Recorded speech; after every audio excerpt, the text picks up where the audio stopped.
Chapter 3 of the Eurotrip Part 2. Written on Wednesday the 27th of August at 11:15 in the morning. The rest of the train was fine. Reading and playing I Spy, hate that game. We walked out of the station hoping to find the hostel right in front of us, but it was not where we expected it to be.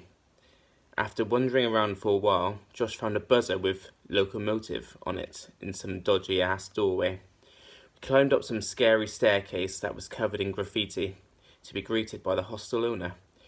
He showed us to our room and then sat us down to talk money and generally about Budapest. He hated Budapest, but mainly because of the tourists. He disappeared and we explored the hostel. It was small but cosy and well decorated, except for the mannequins. In nearly every room was a mannequin, which was a bit creepy, especially the one in the bathroom. Our room luckily just had scarecrows, and we were up some stairs with a Polish girl and guy who were friendly. We stayed up a bit using the Wi-Fi and talked to a German guy, and then retired for the night. I didn't sleep well and kept waking up with an arm/leg on the Polish girl's bed. We were really close. At about 2 a.m, 2 English guys returned that were in our dorm. They sounded about 18 and were really cringy. They talked very loud and then one started throwing up. It was disgusting, but I did not mind too much as I have been in that place many times. I did not sleep well the rest of the night. The next morning we got up fairly early and headed straight out. On finding an Audi, we were horrified and disgusted at how cheap everything was. This led to a supermarket rampage, getting a lot of food that we neither needed nor wanted. After pushing a man on a power scooter who had gotten stuck on the curb, we continued on to the market. It was huge and full of crap, but had decent chili stalls. We then climbed the biggest hill to the Liberty statue. As usual, we took a picture of us imitating the statue, and an Asian man got extremely excited about it and asked to get a picture of him doing it. Then there was the world's windiest path to get down so that we could climb the next one. They somehow ended up on a building site and could not get out.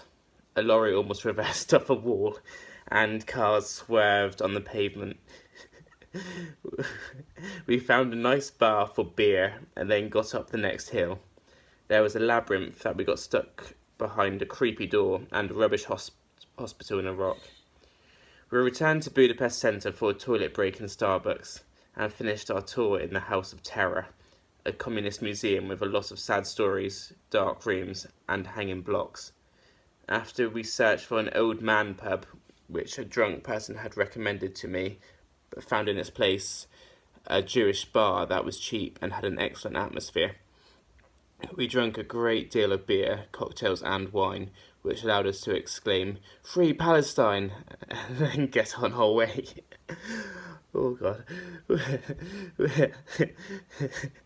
We picked up pizza on the way back and were very disappointed to just miss closing time of the supermarkets.